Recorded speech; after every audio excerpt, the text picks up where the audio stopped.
civilization of Anatolia museum, and you can see like the oldest, different ages, like artifacts basically. So for example, you will see here different stones that were used and tools. For example, these were the pebble tools from the Paleolithic period. These were one of the oldest tools of man.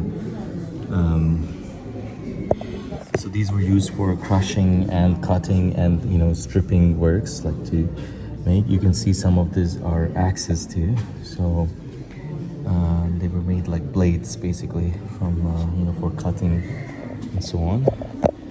These are some of the oldest tools that are available here.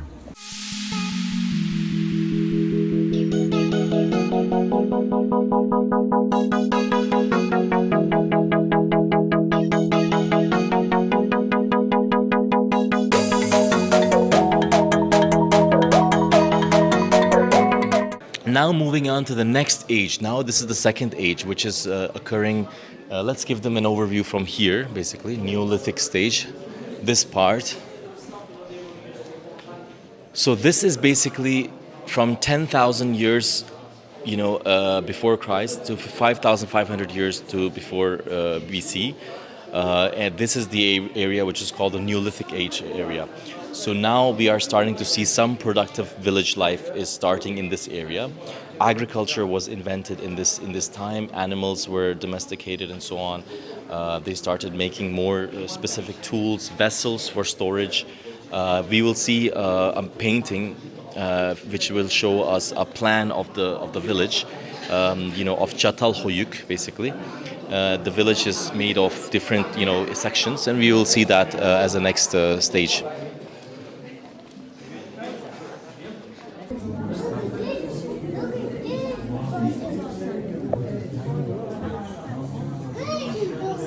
Skeleton bones here. Look at skeleton bones. And there's like how they used to live there showing, They used to have the fire there and spiders. They used to climb up with the ladders and sleep there. So we can even, this is called Chalcolithic house. Chalcolithic house.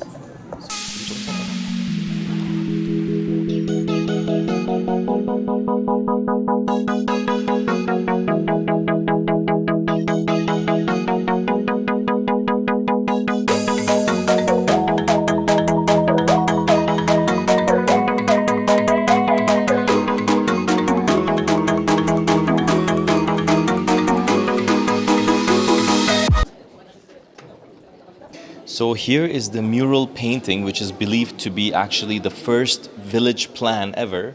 So of course, as you know, that my interest in planning and designing and infrastructure, this is very interesting to me as being one of the world's known to man, to history. It's describing patterns of how a village was set up in those days, and you can sort of briefly see that. By looking at the marks there, the reddish marks is showing that those patterns basically that are different blocks of a city, right? And they have made the view here to more clear basically to see.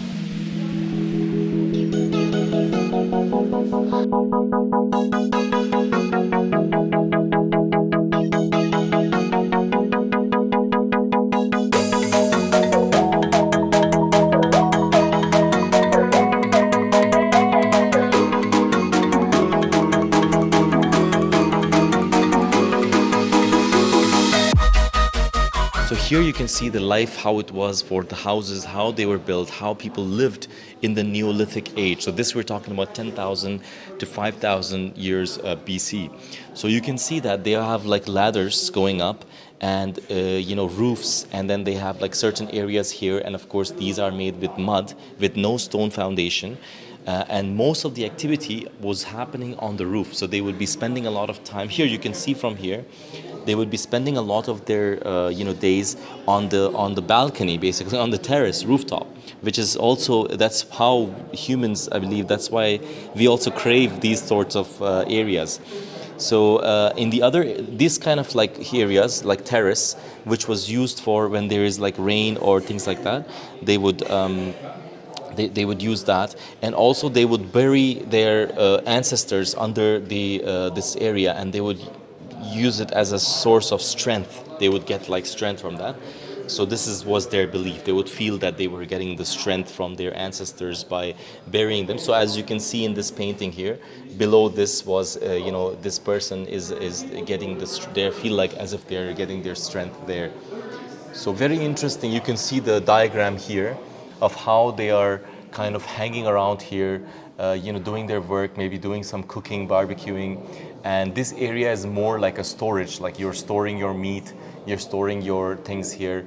Again, workshop kind of things here, but this is more kind of like where you spend most of your day, like the living area. These are more like working and some kind of shelter area for storage and so on.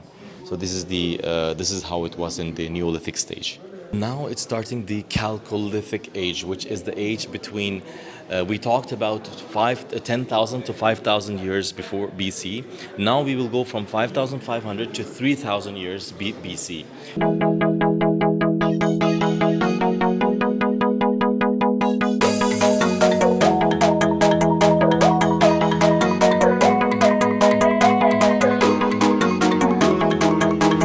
Chalcolithic age, what it looks like in terms of their housing, their lifestyle, it's becoming more like village-like. It's becoming more where they are living in together in villages, more organized. They are producing tools. They are like mining using minerals. So here you can see that they are like doing pottery works. They are using more advanced tools, like as you can see how they are using to blow the fire, to use fire for minerals, metals, and so on, to make these sorts of structures, right? So now we are in the early Bronze Age, which is basically from 3000 to 1950 BC.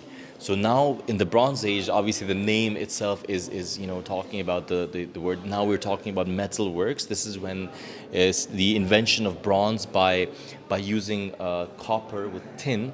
And melting it in high temperatures and then rehardening it and cooling it down they started to use these techniques to make tools and different vessels and various objects from this. And one of the ritual symbols basically is right behind me. This is one of the famous from the Bronze Age.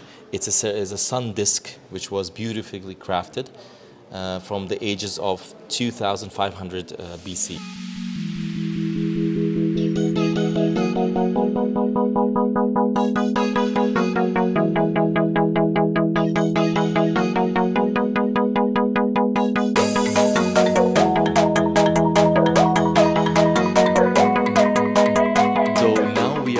Into the Assyrian trade colonies area section. So this is starting from the second millennium BC, so 2000, around BC. This period is around 200 years, which marks the beginning of the early Bronze Age in Anatolia. So this is when the merchants were coming into Anatolia, and they were bringing, different things that they learned from the Sumerians, and this is where they started recording the history.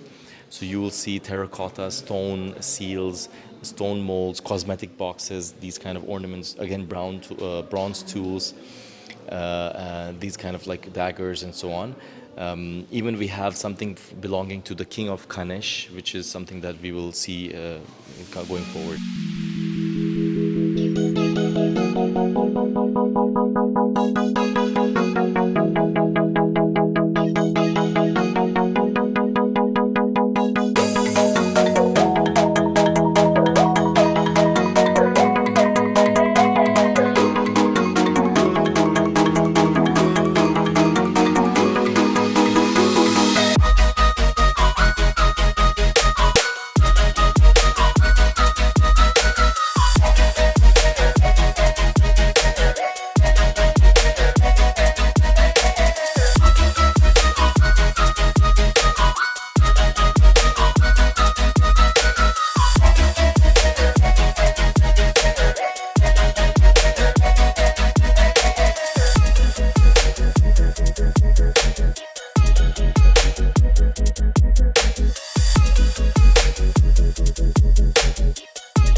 So there is one very interesting historical, situation which I want to explain to you.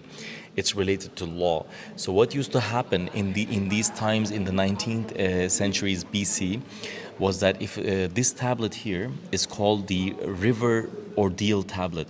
Now, if a person was basically, accused of committing a crime, he was thrown by the king to the river. So this tablet is about this basically. If the suspect was surviving, being thrown into the river, this was proof that he is innocent. And if he doesn't survive, he dies, then that means he was guilty. So this is something that they would put in the tablet to check whether this tablet specifically is about a Assyrian trader which was arrested by the palace guards, and he was, to check whether he was guilty or not. It doesn't mention if he survived or not, but this is the ruling that is still survived till today.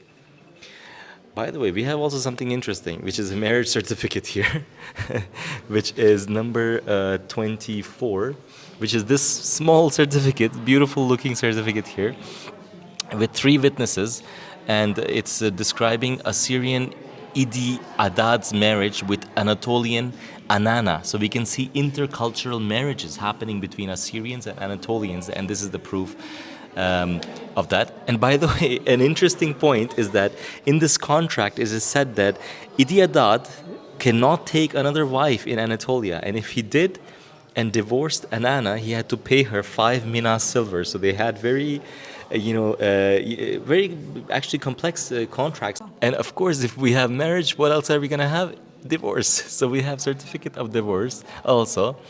Of course, I hope that everyone who's married, they have very happy lives and marriage, and they don't get to see this kind of certificates at all. But the reality is, unfortunately, we have from the time of thousands of years ago, we are seeing this, and this is specifically made for between, again, Anatolian Sakriuswa and Assyrian trader Asur Taklaku. So these traders, it looks like they are always coming and marrying and with the Anatolians. So this document is that it says that men and women had equal rights to divorce and remarry and choose their spouse, both men and women. So now we are in the Hittite section, and this is the next section that is between 1750 to 1200 BC. And it is the first state which is administrated by a central system, which is, it's based upon the Assyrian trade colonies. And there's a lot of, unique and authentic things that we're going to be seeing here, especially a very unique vase, letters from the queens of Egypt. The Queen of Hittite are one of the very big artifacts that we're going to see.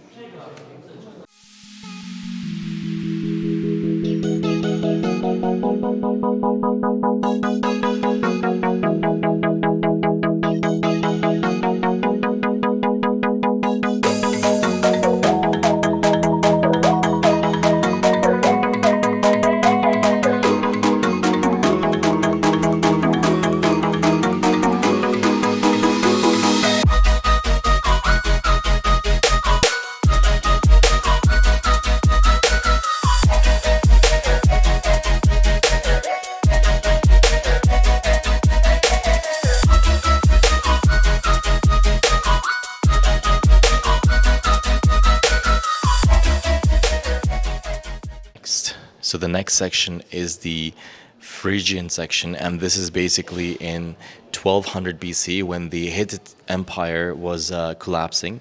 And now you will see the change, you will see a different change types of arts that, you will notice a change in that. And mainly the cities these were found these are the main areas. So let's have a look at the artifacts here. For example, here is a very unique table from those times, and you can see the art, the level of details that is here.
Oh, there's gladiators, the Ankara of Roma. Now we have the famous gladiators, image, the artifacts here, stone artifacts here of the gladiators. So if you've seen the movie Gladiator, these are some of the artifacts that you would see. They're helmets. So the Latin word gladius means sword, and professional swordsmen who used to fight in the Roman times, they were called gladiators. That's where the word gladiators comes from. And you can see the famous gladiator helmets here, and the swords. So if you look at that movie, it tells you a lot about history as well, about these gladiators. And here is a famous stone structure of the gladiator with their shield. Basically, gladiators, they fought only using swords during the Roman period, and they also fought in the arena using different weapons.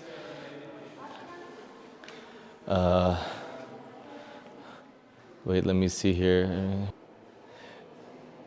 So gladiators were basically the prisoners that were legally sentenced to death, and their chances of survival depended mainly on the martial skill in the arena.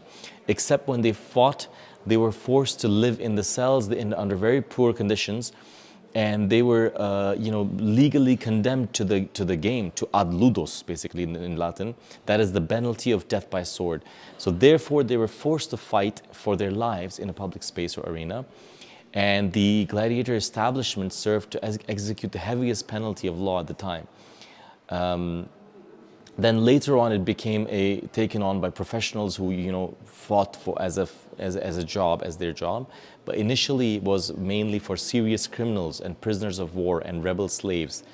And later on, the free citizens, they joined this, even as nobles and so on.